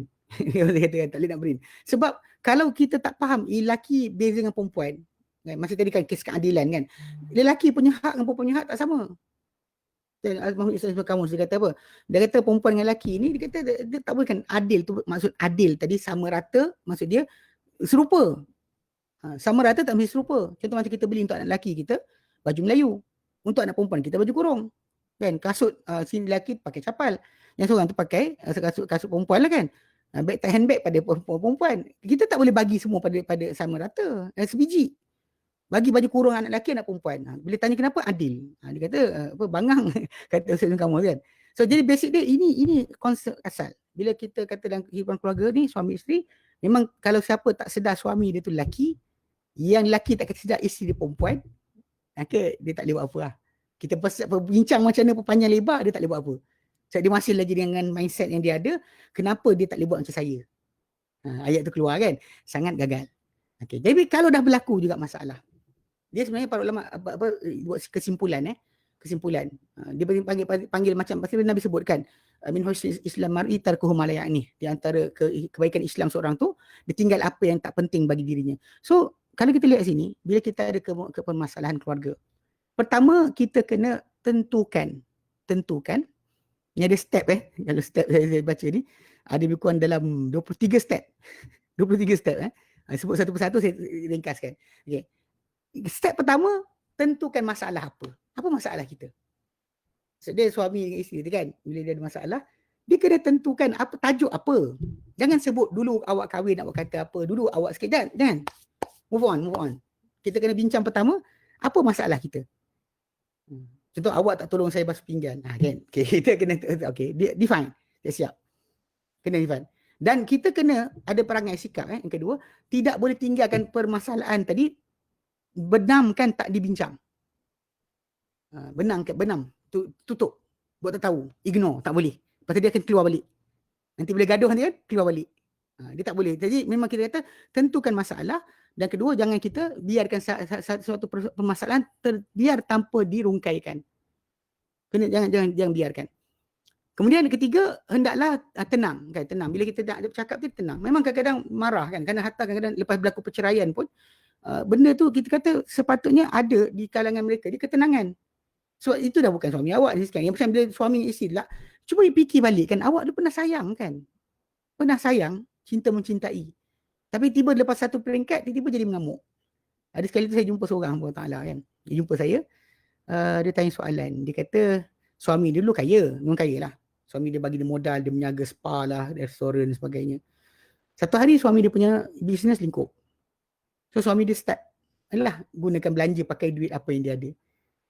Tiba-tiba dia jadi marah. Dia kata saya kena bayar untuk anak, saya bayar untuk sekian, suami saya tak ada duit sebagainya. Tu saya cakap dengan dia, akak kahwin dulu, suka-suka ke kena paksa? Suka sama suka lah. Dulu pernah berjanji lautan api kurenangi dan sebagainya kan. Dia kata, saya kata sekarang ni benda macam ni pun simple. Kenapa? Akak kaya pun dapat duit sekarang sebab suami bagi modal dulu, tak ingat ke? Saya kata. Dia cakap, saya kata kenapa nak perlu rasa bila suami tu ambil kena rasa bengang. Saya kata kan. Pasal dulu akak dapat duit ni pun suami bagi, tapi perasan dia tak teringat. Dia tak teringat yang dulu suami tu bagi apa. Macam suami pula macam tu, tak ingat isteri tu bagi apa. Apa isteri korban pada dia. Contoh macam dia nak kahwin banyak ke kan sebagainya. Bila 6 tahun dia duduk, isteri dia yang tanggung hidup dia. Tiba-tiba satu hari dapat kerja, tiba-tiba terus nak kahwin baru. Jadi kita kan tanya dia balik, awak tak ingat ke dulu isteri awak buat apa untuk awak? 6 tahun. Dia tanggung awak tanpa gaji, tanpa apa. So kadang kena tenang, relax dulu. Kan? Jangan jauhi sebarang apa tindakan yang agresif sebagainya, marah-marah, tak payah, tinggalkan. Kemudian kena berhubung lah. Mana di antara yang bergaduh tadi, kena ada hubungan, kena kontak, kena bercakap. Kalau once tak bercakap kan, kau cakap, aku tak nak dengar dia cakap, sorry. Tak boleh lah. Takkan boleh lah, takkan ada sebarang penyelesaian. Sebab kita tak bercakap sendiri. Kemudian, bila kita dah ada perhubungan, kita kena cuba fahami sudut mana pula pihak satu lagi. Mereka kalau betul-betul nak berdamai, suami isteri bergaduh, kan adik-beradik bergaduh ke, kena faham sudut apa. Sudut apa? Apa sudut yang pihak ni baca? Macam isteri cakap macam ni mungkin sebab ketika mana dia kecil dulu dia macam ni, mak bapak dia dulu macam ni, keluarga dia gagal dan sebagainya. Mungkin itu ada kemungkinan. Sebab tu bila yang pihak satu lagi kena belajar untuk tengok orang tu punya sudut pandang dia macam mana. Dia besar macam mana. Dia tak boleh terus, dia kata saya boleh faham, kenapa dia tak faham. Ayat tu jangan. Jangan gunakan ayat macam tu. Kemudian bila kata apa dia kata okey, dan dia kata kita kena buat gambaran mengenai apa benda-benda yang kita bimbang sebagainya. Kalau jadi macam ni, kalau kita terus bergaduh macam ni dengan bentuk yang kita kata binaan. Maksud dia kalau kita terus macam ni, anak-anak macam mana? Kita macam ni, bapak kita macam mana, keluarga kita macam mana. Semua kena fikir macam tu. Fikirkan apa benda kebimbangan kita ada. Kemudian tumpukan kepada penyelesaian masalah.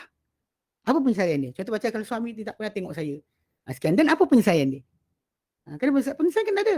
Tak boleh kita macam, lantak awak lah. Tak boleh. Lantak awak lah tak ada. Suami tu kena kata, apa benda awak saya buat? Nak suruh saya tolong bias pinggan, bagi tahu. Kalau sekian ni, mungkin saya terlupa. Dia kena cakap lah. Dia kena cakap. Dia kena ada hubungan. Okay. Bahkan kalau dia kata kalau ada waktu, kalau dia kata benda dah sampai dahsyat, perlukan kepada keluarga masuk campur, kena tetapkan hari. Ini macam Jabatan Agama Islam yang tetapkan hari lah. Kalau dia kata ada keluarga, wakil untuk datang, berbincang, memang dia kena bawa benda tu semua sekali duduk depan pendamai lah. Jawatan kuasa pendamai untuk bincang depan-depan. Dia dengar dan tarikh kena tetapkan. Okey. Dan kita kalau dia kata bila kita letakkan, kita akan cuba latih diri kita untuk mendengar dengan baik. Pihak yang cakap, bagi dia cakap dulu apa benda dia nak. Jangan masukkan masalah masalah dulu awak macam ni, awak janji saya macam ni. Benda tadi akan masalah. Jangan ungkit. Bahkan kalau lebih tepat, forgive and forget. Maafkan dan lupakan. Memang ada perempuan kata saya boleh maafkan, saya tak lupakan. Dan tak boleh baik lah. Once kita tak boleh lepaskan, tak boleh let go, kita boleh move on, tak boleh. Kadang-kadang kita lupa sebenarnya kita pun boleh bersalah. Orang tu bersalah, kita pun boleh bersalah. Everybody boleh bersalah. Sebab tu kita tak boleh pegang kata macam mesti dia tukar, mesti sekian. Tak, kita nak terima ke tidak? Kan? Kalau kita nak terima dia masih dengan kelemahan dia, kita kena fikir kelemahan kita pun ada juga. Okay. Dan kemudian mengambil keputusan. Kalau kita dah ambil keputusan, kita bincang, ambil keputusan dengan bentuk tolak dua pihak lah. Tak boleh keputusan itu satu pihak je, saya putuskan sekian. Itu benda tu sampai kalau berpisah sekalipun, kita kata dia akan bergaduh lagi. Kalau dia kata banyak saya jumpa orang yang berpisah tapi baik. Sebab dia ambil keputusan bersama. Memang tak boleh dah. Tak boleh duduk. Pasal Islam tak pernah mengatakan bahawa perceraian itu adalah hina. Tak pernah. Para sahabat Nabi SAW pun ada berkahwin dan bercerai. Tak ada pernah dikatakan siapa bercerai itu gagal hidup. Tak ada. Tak pernah dikatakan sedemikian. Tapi kita kata bila dah tak boleh kan, tak serasi, memang jodoh tak ada, dia ambil jalan baik lah. Jalan baik, kita berpisah. Tapi dengan cara yang baik. Bukan dengan cara kekasaran, benci sebagainya. Kemudian kita kata tolak ansur lah. Dengan pihak satu lagi kena tolak ansur. Kemudian kita kena buat gambaran berkenaan dengan kalau kita baik ni macam mana anak kita akan punya perasaan. Macam zaman sekarang ni banyak orang jumpa. Macam kami di Al-Khadim. Tajuknya memang banyak kekeluargaan. Orang datang jumpa untuk minta nasihat. So jadi saya dengar sini lah sebahagian daripada penyelesaian yang cuba diberikan. So memang tak boleh tidak kena, contoh macam wanita kalau dah bercerai dengan suami dia, dia kena fikir bahawa anak yang dia ada tu masih lagi anak suami tu. Dia benci menyampah betul, tapi tak boleh pisahkan. Ini hak yang tak boleh kita nafikan. Kalau kita nafikan dan akan gaduh lah. Dan suasana pergaduhan tu sebenarnya yang akan negatif kepada anak tersebut.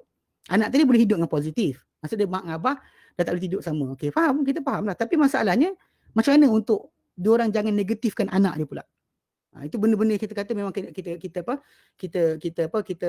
inilah kena gini, dan dalam masa yang sama dua pihak tadi kena saling fikirkan balik apa kebaikan satu pihak lagi. Cuba try fikir balik. Dia nak marah-marah tapi fikir balik apa kebaikan dia pernah buat. Dia pula yang satu pihak lagi fikir apa yang kita pernah buat. Ini semuanya kita kata memang di antara bentuk-bentuk lah. Kalau kita ikutkan kepada sudut masalah penyelesaian persoalan keluarga ni, dia mesti sebenarnya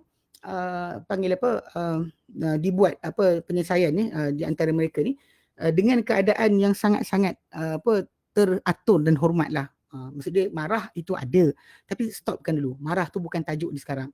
Apa kita nak, apa dia nak. Kita kena faham lah. Kalau dia kata kita macam kita berterusan kan, dan kemudian manusia ni pula berbeza. Lepas tu kita tak ada satu solution untuk semua orang. Tak ada solution. Semua orang kepala masing-masing. Ada orang boleh maafkan dan relax. Ada orang tak boleh maafkan orang. Dia fikir lagi, kau tak boleh maafkan. Betul lah saya sekian, tapi kita baca hadis Nabi pun, dia kata betul Nabi sabda, tapi kita baca Quran pun suruh dia maafkan, let go, dia tak boleh lepaskan. Dia ada orang macam tu. Ada orang, kita cakap sekali je, dekat tangan, okay, forgive and forget, let go. Dia boleh, ada manusia ni. Jadi sebab tu kalau kita nak faham satu cara tadi kan, yang paling penting lah, masalah komunikasi lah.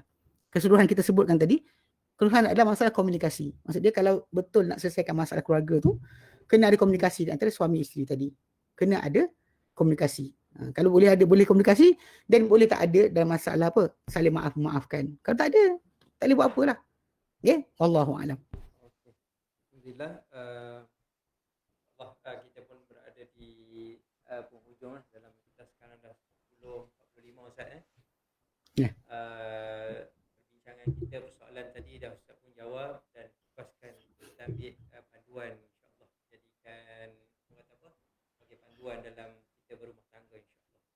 Jadi Ustaz, sebelum akhir soalan-soalan, sikitlah saya nak tanya Ustaz. Macam tadilah kita berbincang tentang ialah bila tentang saya sebut tentang lelaki, perempuan, ataupun mungkin dia ada habit lama dalam diri dia, bila dia dah berkahwin pun tetap juga. Contoh orang yang jenis kaki motor, memang motor lah. Ada orang sekian dia suka melepak, Ustaz. Dia akan lepak dan mungkin timbul tidak keselesaan pada pasangannya contohnya. Jadi benda ni macam mana nak difahamkan ke, ataupun mesti kena atur bila dah kahwin ni kau kena sedar lah. Ataupun macam mana?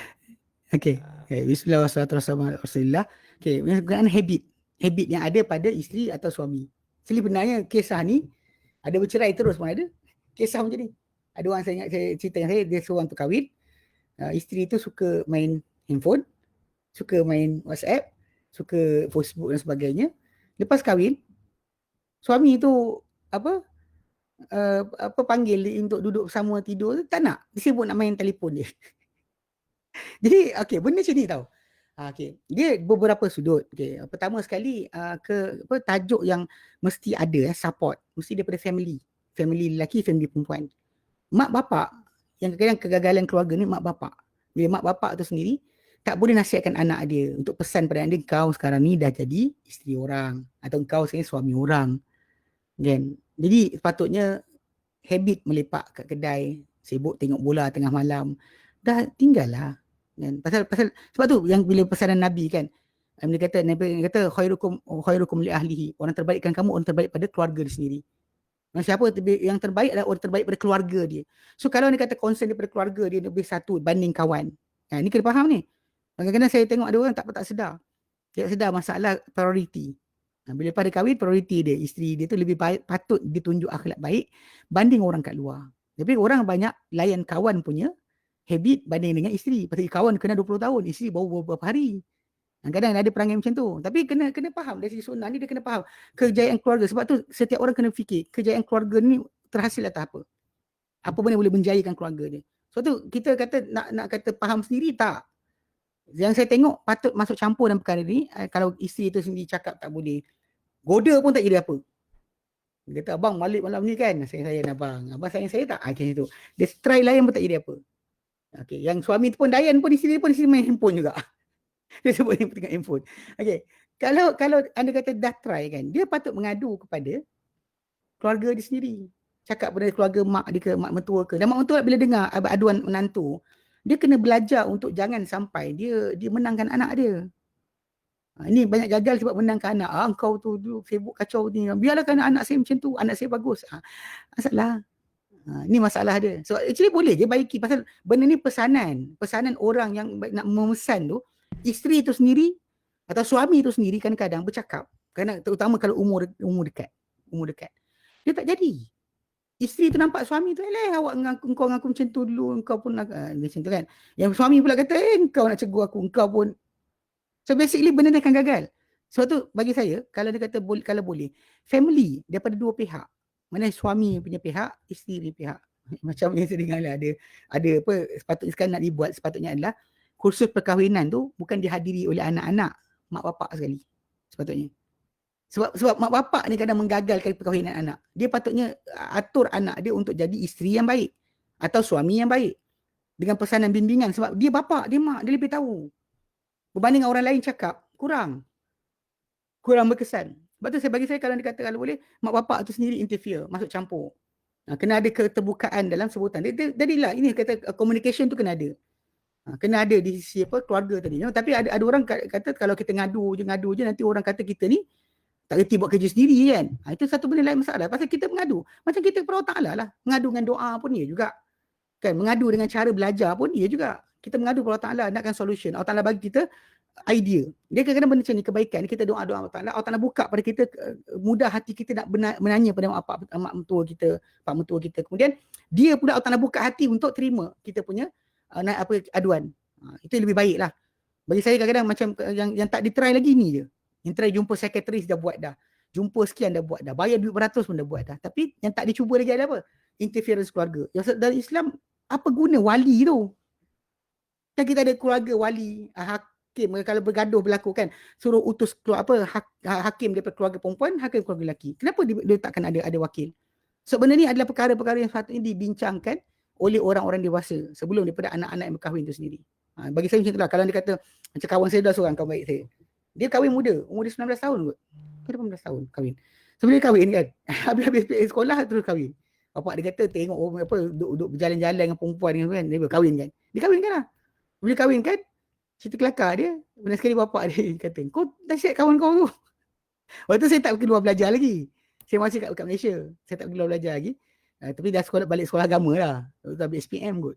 Waktu tu sekali bapak-bapak dia kata, jumpa saya, kau tak siap kawan kau tu. Petang-petang maghrib asyik main bola, ni sekian dia tak ni, tinggalkan bini dekat rumah. Jadi dia kata yang tu. Tapi masalahnya budak tu muda lagi, 19 tahun kan. Dia ada tempoh dia. Memang kita tempoh umur tadi memang kena faham. Macam juga seorang lelaki bila tengok isteri dia, perangai macam tu, macam nak pakai baju cantik, nak macam warna pink lah, nak pakai kasut inilah, kasut sekian. Dia kena pandu lah. Sebab tu Nabi SAW sendiri, bila Aisyah Anha, dia nak tengok orang Habsyah bermain dengan perisai dan lembing dalam masjid. Lalu ketika tu Nabi tutup Aisyah dan bagi tengok. Dalam hadis Bukhari Muslim, hadis Bukhari hadis nombor 443, Muslim 892. Kan Nabi bagi Aisyah untuk tengok. Kata nak tengok. Tapi itu Nabi lindung. Tapi bagi tengoklah, nak tengok orang Habsyah duk main-main. So ketika tu Aisyah ujung hadis tu dia kata apa? Faqduru qadral jariyatil hadithatis sin harisatan al-lahwi. Mana anggarkanlah, ambil nilailah tentang kedudukan budak perempuan yang muda yang sibuk untuk berseronok. Dia suka benda tu kan, happiness sebagainya. Dia kena ni sikit. Kena ada ambil kira. Tak boleh kita kata orang tu bertukar satu hari tak. Tapi day by day dia boleh tukar. Cuma bagi saya family kena campur. Kalau family tak campur, nak suruh orang lain nasihatkan lagi gagal. Lebih baik mak bapak dia cakap. Lebih baik dia cakap. Kita kena itu bukan. Tapi balik pada asal communication kena ada. Kena bercakap. Cakap, panggil dengan baik. Bukan marah-marah, tiba-tiba menjerit. Dia kata, kau ni, tak dia. Okay, baik. Allahuakbar. Okay, betul Ustaz. InsyaAllah. Kalau soalan ni banyak soalan yang nak ditanya lagi Ustaz. Ya. Masa agak mencemburui kita. Jadi secara ringkas Ustaz, untuk Fatimah simpulan ni. Sebelum kita berakhir.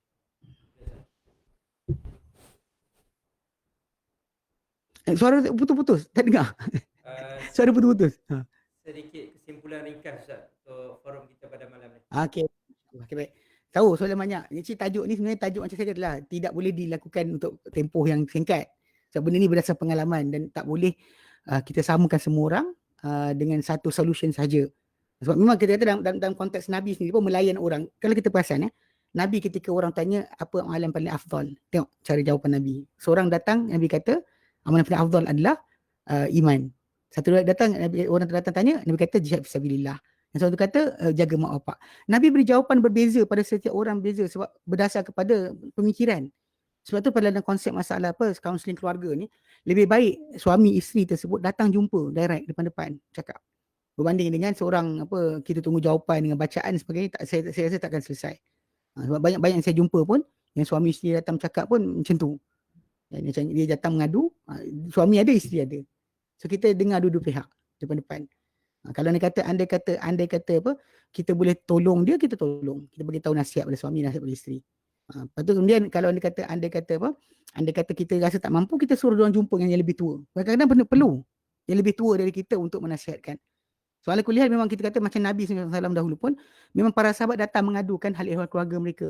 Isteri kata suami macam ni, suami kata isteri macam ni. So mesti ada tempat untuk pengaduan. Cuma family adalah yang mula-mula sekali akan terlibat. Bagi saya macam tu. Family, bila kita kahwinkan anak kita, mak bapak, mak wanita pengantin lelaki, mak pengantin perempuan, lepas kahwinkan anak, jangan lepas tangan. Tanya apa jadi pada mereka. Tengok keadaan anak macam mana. Jangan sekali-kali lepas tangan, let go macam tu, lantakkan dia. Itu tak boleh.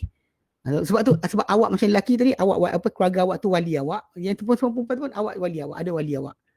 Bagi saya macam tu lah. Bagi saya lihat, memang sepatutnya benda ni ada komunikasi daripada keluarga, bahkan daripada dua pihak tadi dan keluarga mereka sekali. Itu lebih tepat berbanding kita serahkan kepada kaunseling keluarga yang kita kenal dan sebagainya. Family kita lagi baik. Better untuk menasihatkan kita. Mungkin bukan ustaz, tapi dia lebih banyak pengalaman tentang diri kita. Dia kenal kita, dia kenal isteri kita, kan? Dia kenal semua sekali. Jadi kita guna kaedah tersebut. Baik, wallahualam. Alhamdulillah Ustaz. Terima kasih Ustaz atas kepuasan, perbincangan, perkongsian pada malam ni. Mudah-mudahan kita dapat mengambil manfaatnya dengan sebaiknya insya-Allah. Terima kasih, insya-Allah bertemu lagi insya-Allah di masa akan datang, ada panjang umur, murah rezeki, ada kelapangan, insya-Allah kita bertemu lagi pada masa akan datang. Dan untuk live kita pada malam ni insya-Allah akan direkodkan dan akan ditayang semula dalam YouTube channel lah di Siti Darul Amilin, dan insya-Allah sekiranya yang tak sempat kesempatan pada malam ni boleh layari YouTube insya-Allah untuk mengambil pengajaran dan perkongsian apa yang dikongsikan pada malam ni insya-Allah. Jadi terima kasih Ustaz sekali lagi Ustaz. Terima kasih dan terima kasih kepada pelaksana program forum kita pada malam ni. Mudah-mudahan kita semua diberkati oleh Allah Subhanahu wa taala. Jadi pada itu saja kita sudahi dengan tasbih dan Assalamualaikum warahmatullahi wabarakatuh.